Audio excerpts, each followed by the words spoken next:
2024년 9월 5일 목요일입니다. 복 있는 사람 말씀 묵상 이사야 38장 1절에서 8절까지의 말씀입니다. 제목은 내가 네 기도를 들었고 네 눈물을 보았노라. 38장 5절 말씀을 요절로 함께 말씀을 나누겠습니다.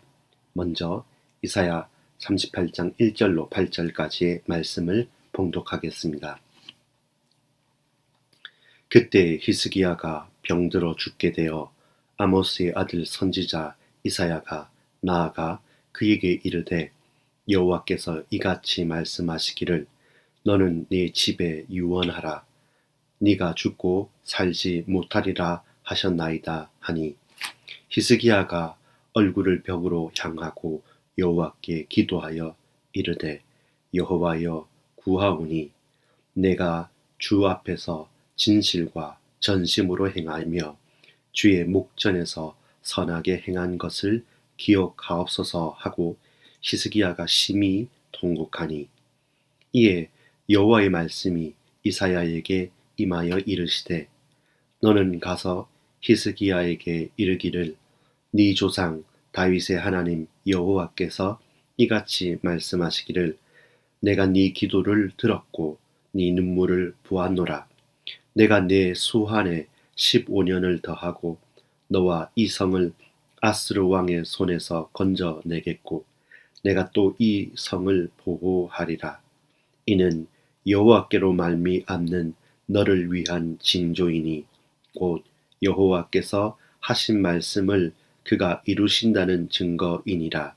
보라, 아하스의 해시기에 나아갔던 해 그림자를 뒤로 10도를 물러가게 하리라 하셨다 하라 하시더니 이에 해시기에 나아갔던 해 그림자가 10도를 물러가니라. 아멘.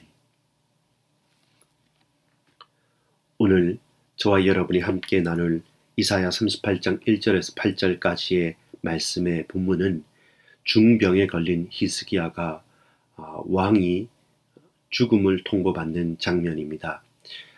유언을 남기라는 전언을 듣고 그 가운데 히스기야가 벽을 향하여 간절히 간구하는 장면입니다.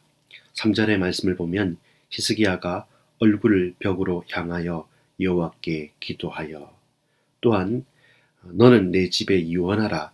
네가 죽고 살지 못하리라 라는 전언 가운데 히스기야는 생을 건 기도를 하게 됩니다. 그런데 더욱더 놀라운 것은 이것입니다. 히스기야의 기도를 마치 기다렸다는 듯이 하나님께서는 생명을 연장하십니다. 더불어 그 성읍과 그 나라를 아스루 손에서 보호하시겠다고 약속하시면서 간구하지도 않았던 놀라운 초자연적인 증거까지, 징표까지 허락해 주십니다. 아하스의 해시계가 10도간 물러난다는 말씀입니다. 오늘 우리가 하나님께 드려야 할 또한 저와 여러분이 간절히 간구해야 될 진정한 기도는 무엇입니까? 히스기야처럼 주 앞에 진실과 전심으로 행하며 하나님 앞에 간절히 기도할 간구의 제목이 있습니까? 정말로 그 제목이 있다면 오늘 우리의 생을 건 기도 속에 하나님께서 베풀어 주시는 증거와 그 응답을 체험하는 참된 기도의 날이 되어지기를 소망합니다. 말씀을 같이 보는 가운데 우리 크게 두 가지 관점으로 말씀을 나눠보도록 하겠습니다. 첫째는 어찌할 수 없는 삶의 현실과 문제 앞에서입니다.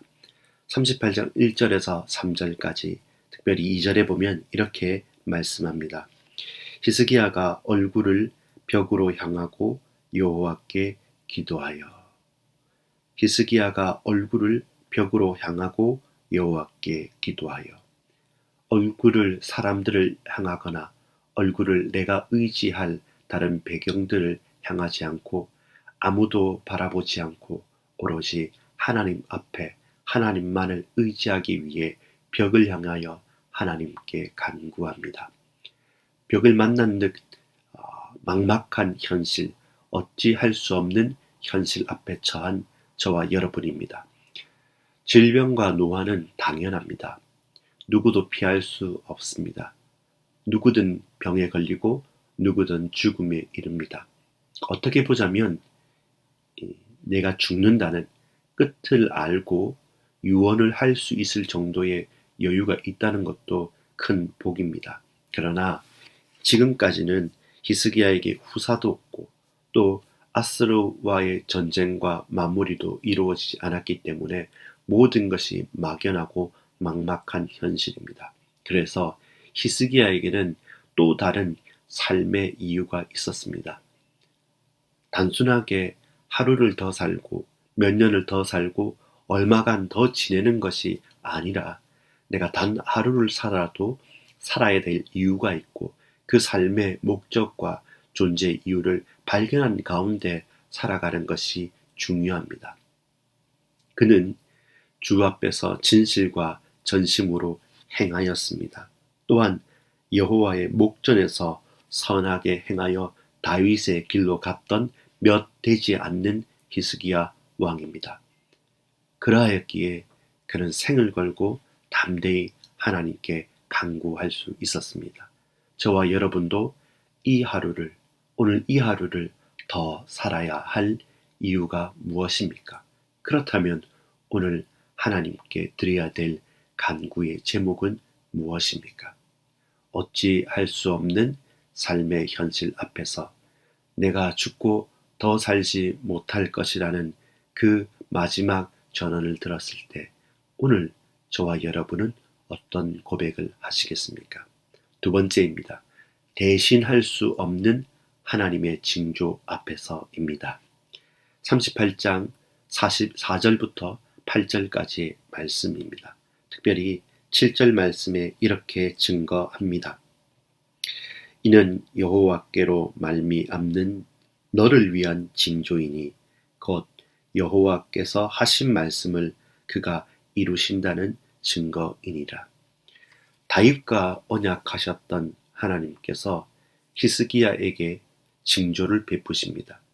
히스기야가 간절히 간구하고 기도하기를 일부러 애타게 기다렸단 듯이 즉각 초자연적인 증거를 허락하시고 보이십니다. 실상은 너는 죽을 것이고 이제 생을 마감해야 되니까 어서 유언을 하라라고 말씀하시고 그것을 이사야 선지자를 통해서 허락하시고 증거하셨던 하나님이십니다. 그런데 히스기야가 간절히 하나님을 간구할 때 옳거니 하고 내가 너의 기도를 기다리고 있었다라는 듯이 하나님께서는 히스기야의 기도를 기쁘게 받으시면서 15년을 네 생명을 연장하겠다고 말씀하십니다. 제가 잘은 모르지만 암에서 완치되고 생존율이 5년만 돼도 완치됐다고 판정을 받는다고 합니다. 사람이 할 수 없고 어떤 약과 의사와 수술료도 불가능한 것처럼 지금 죽을 중병에서 15년을 더 생명의 연장을 받는다는 것은 곧 완치와 온전한 치유의 표현입니다. 그것뿐만 아니라 아수르의 손에서 너의 성읍과 이 나라까지 안위하겠다. 내가 보호하겠다. 다윗에게 언약했던 것처럼 너와 네 가문과 이 나라와 너의 모든 평생을 지키시겠다는 하나님의 안위하시는 보호하시는 축복하시는 약속이 히스기야에게 임하게 됩니다. 더 놀라운 것은 그것이 개인의 기도에서 개인의 응답으로 그친 것이 아닙니다. 무엇으로 연결됩니까? 그 개인의 기도가 개인의 생명 연장뿐만 아니라 그 나라를, 그 민족을 지키겠다는 역사로 이어집니다. 동시에 이 증거가 어떻게 나타납니까? 아하스의 해시계가 집도 물러가겠다는 겁니다. 이것은 단순하게 그림자를 살짝 옮긴다는 말이 아니라 지구의 자전을 멈추고 지구의 자전을 돌리겠다는 겁니다. 저와 여러분의 간절한 간구에 하나님께서는 이 천지 만물을 멈추기도 하시고 돌이키기도 하시고 나아가기도 하신다고 약속하시는 것입니다. 이스라엘 나라의 전쟁의 승리를 가져다 주기 위해서 모세가 두 손을 들었을 때 태양과 달이 멈췄던 것처럼 히스기야의 간구에 하나님께서는 말로 닿을 수 없는 초자연적인 증거 또한 허락해 주신다는 약속입니다. 기도에 한계를 두지 마십시오. 단순한 내 개인의 욕망을 위한 기도가 아니라고 하나님의 뜻을 놓고 하나님의 계획과 하나님의 말씀을 붙잡고 우리가 기도한다면 대충 얼버무려 버리는 그런 형식에서 벗어나고 지금 하나님께서 기쁘게 받으시고 놀랍게 응답하실 생을 건 깊은 기도로 들어갑시다. 오늘이 바로 그 날입니다. 나의 생을 두고 기도할 날입니다. 우리 나라와 민족을 위해서, 아니 우리 가정과 가문과 후대를 위해서 간절히 간구할 시간표입니다.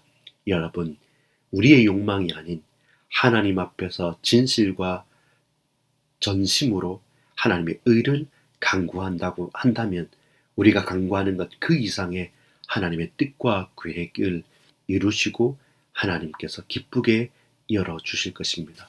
오늘 주께서 베푸실 징조를 기다리면서 기도의 깊은 곳 속으로 들어갑시다.